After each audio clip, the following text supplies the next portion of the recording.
अगर ऐसी जुडिशरी उन दोनों होती, इससे पहले इफ्तार अहमद जैसा आदमी पैदा होता तो भुट्टो को फांसी दे सकते थे।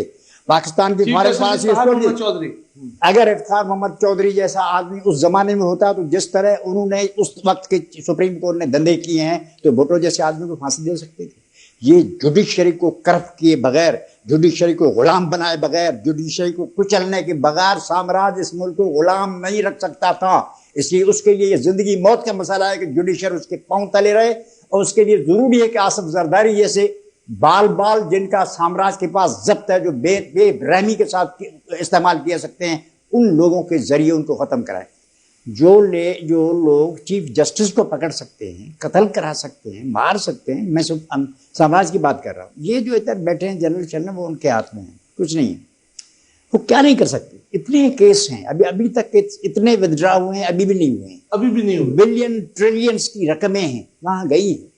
तो ये यहाँ आपकी ये जो नौकरी है वजीर आज़म की, उसको क्या करेंगे? उनको तो काम उन चीज़ों से जान छुड़ाने की है, इसलिए वो सब कुछ करेंगे उनको। अब फिर जजों के मामले में कोई गवर्नमेंट ऐसी है शरीफ है जो इंडिपेंडेंट अदलिया को बर्दाश्त कर सकती है? इनको रोजाना डाके डालने हैं, लोगों को तंग करना है, लोगों को जेल में बिठाना है, इनकी हुकूमत ऐसे कैसे चलेगी? खंजर उठेगा ना तलवार इनसे।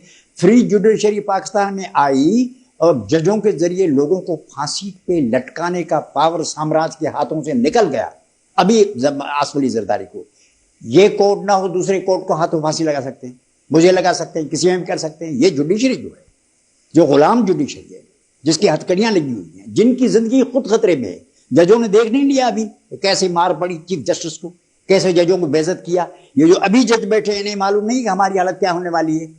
गुलाम जुडिशरी साम्राज्य की अव्वल नंबर जरूरत है। हर एक आदमी की जिंदगी खतरे में है इस जुडिशरी, गुलाम जुडिशरी के हाथों। सारा पाकिस्तान खतरे में है, इसलिए उनको गुलाम के एक चाबक का इनके हाथ है, हंटर है, भेजो तुम्हें कोर्ट में।